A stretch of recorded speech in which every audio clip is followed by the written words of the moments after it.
नमस्कार, राधे राधे। आप सभी का स्वागत है हमारे YouTube चैनल रिपुकांत गोस्वामी। पहले भी हम आपको कई ज्ञानवर्धक चीज़ें बताते रहे हैं, अलग-अलग चीज़ों के बारे में बताते रहे हैं। लाल किताब के बारे में हम डिस्कस करते रहे हैं कि लाल किताब में अलग-अलग प्लैनेट्स के बारे में क्या-क्या पंडित रूपचंद जोशी जी ने डिस्क्रिप्शन दी है इल्म सामुद्रिक की लाल किताब में। और देवज्ञ पंडित वेणी माधव गोस्वामी जी ने जो ट्रांसलिटरेशन किया है उर्दू की इल्म सामुद्री की लाल किताब का, उसी में से हम चर्चा करते हैं कि जिससे लाल किताब का प्रचार हो, प्रसार हो और सही मायने में हम लाल किताब को और पंडित जी को प्रणाम कर सकें। तो इसी ही श्रृंखला में जो ये वीडियो मैं आपके सामने समक्ष कर रहा हूँ, आपको बता रहा हूँ या लाल किताब इल्म सामुद्रिक की लाल किताब में से आपको बताने की कोशिश कर रहा हूँ। तो जो टॉपिक है वो है बृहस्पति और शनि मुश्तरका, यानी कि बृहस्पति और शनि इकट्ठे बैठे हों तो उसका क्या फल है। Jupiter and Saturn together in horoscope. मित्रों, एक चीज आप ध्यान रखिए कि जब हम जन्मपत्री देखते हैं तो कई लोग कहते हैं अच्छा जी बृहस्पति आपका यहाँ बैठा है इसका ये फल है, शनि यहाँ बैठा है उसका क्या फल है। तो किसी भी घर के अंदर कोई प्लेनेट बैठता है तो उसका आपको, जब तक आप दो घरों का फलादेश नहीं करेंगे तब तक आपके पास एग्जैक्ट फलादेश नहीं मिलेगा और आप सामने वाले को संतुष्ट नहीं कर पाएंगे।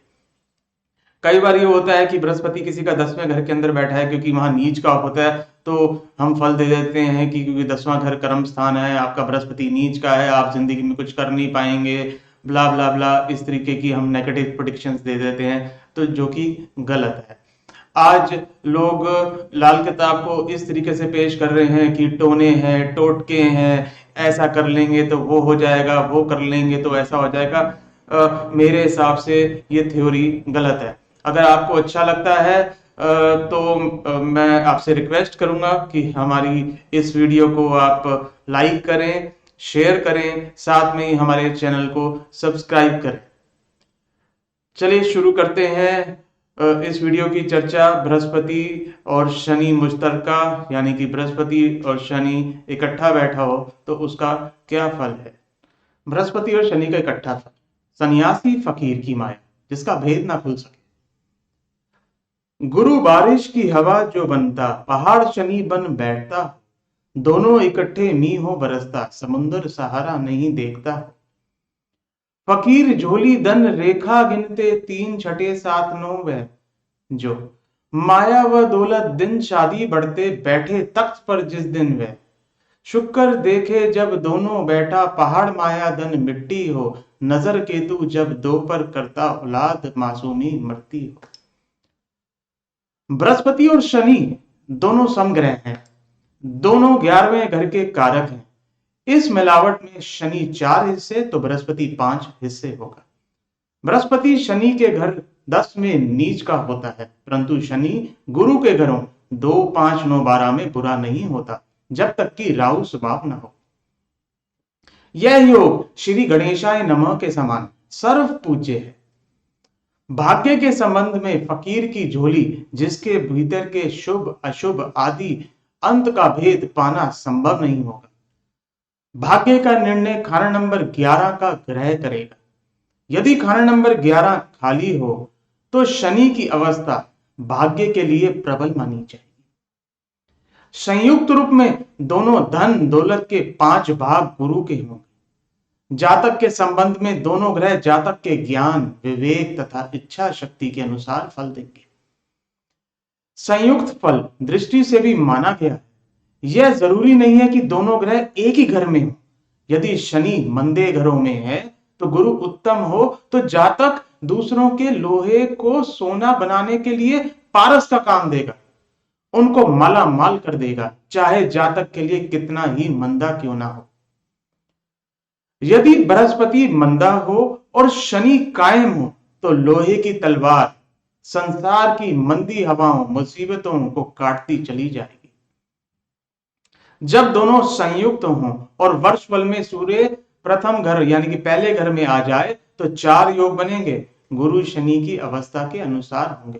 पहला, जब शनि गुरु दोनों उत्तम हो तो उत्तम और शुभ परिणाम हो।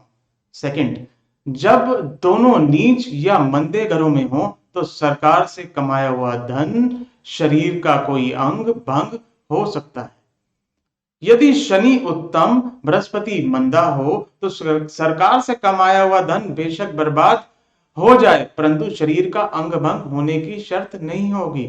जब बृहस्पति अच्छा हो, उत्तम हो, शनि मंदा हो तो शरीर का कोई ना कोई अंग जरूर अंग भंग हो सकता है, धन बर्बाद होने की कोई शर्त ना होगी।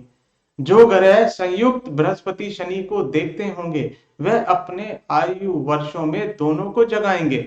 भाग्य का आरंभ जगाने वाले ग्रह के वर्षों के बराबर हो, जैसे सूर्य 20 से 22, चंद्र 24, मंगल 28 इत्यादि। सामुद्रिक विद्या में सीप या कान के आकार के दायरे दोनों हाथों की नाखून वाली उंगलियों तथा हथेली पर गिनेंगे। उंगलियों के पोरों पर उत्तम, दाहिनी हथेली पर मध्यम, बाईं हथेली पर निशानों का खरा फल होगा।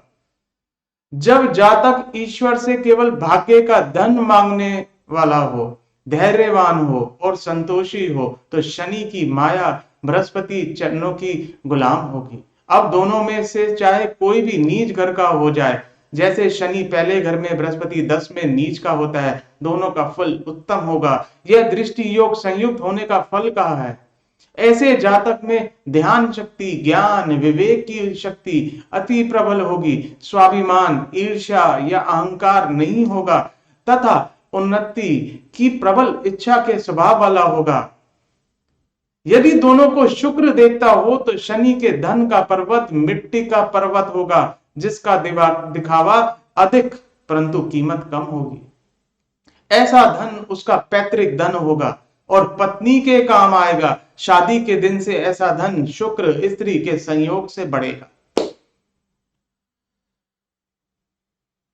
आप जो अभी मैंने आपको बृहस्पति और शनि के बारे में बताया है, जो मैंने जब वीडियो स्टार्ट हुई बृहस्पति शनि संयुक्त की तो वहां मैंने आपको कुछ कविता पढ़ के बताई थी।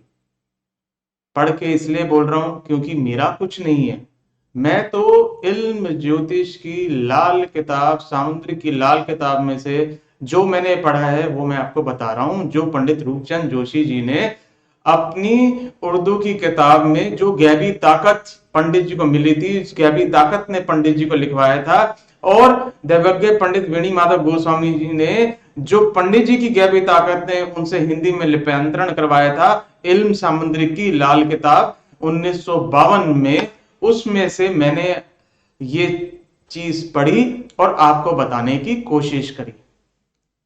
ये अभी सिर्फ जो कविता मैंने आपको शुरुआत में पढ़ी थी उसकी व्याख्या करी।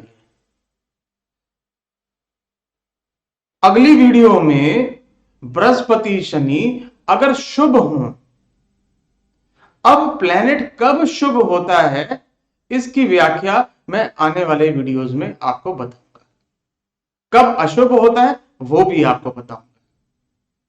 तो इस वीडियो में जो बृहस्पति शनि के बारे में मैंने आपको बताया, इसको आप सामुद्रिक की लाल किताब 1952 जो दैवज्ञ पंडित वेणी माधव गोस्वामी जी ने लिप्यांतरण की है, ट्रांसलिटरेशन की है, वो आप ले सकते हैं। और हो सकता है आपके पास वो किताब हो तो आप वॉल्यूम 2 आप खोलेंगे तो वहां पे जब 2-2 घरों का फलादेश लिखा हुआ है वो आप किताब खोलें, और अगर आपको लगता है कि मैंने उसका सही विवरण दिया है तो मेरी वीडियो को आप सुन के और सामने वो किताब रख के अगर आप किताब को पढ़ेंगे तो शायद आपको लाल किताब समझ में आनी शुरू होगी और लाल किताब के भेद मिलने शुरू होंगे।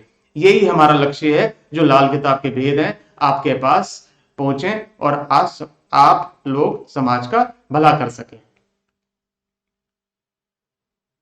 अगली वीडियो जो आएगी, क्योंकि ये पहली वीडियो है बृहस्पति शनि की, क्योंकि एक वीडियो में मैं नहीं बता सकता था, अगली वीडियो में हम चर्चा करेंगे बृहस्पति और शनि अगर शुभ है और प्रथम भाव से लेके 12वें भाव तक, यानी कि लाल किताब की भाषा में खाना नंबर 1 से लेके खाना नंबर 12 तक अगर बृहस्पति शनि इकट्ठा हो रहा है आप लोगों की कुंडली के अंदर, तो उसका क्या फल होएगा वो हम चर्चा करेंगे।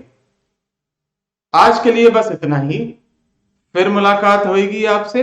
बृहस्पति और शनि अगर नेक हो, शुभ हो, अच्छा हो, बेनिफिक हो, उसका क्या रिजल्ट होएगा, तब तक के लिए नमस्कार।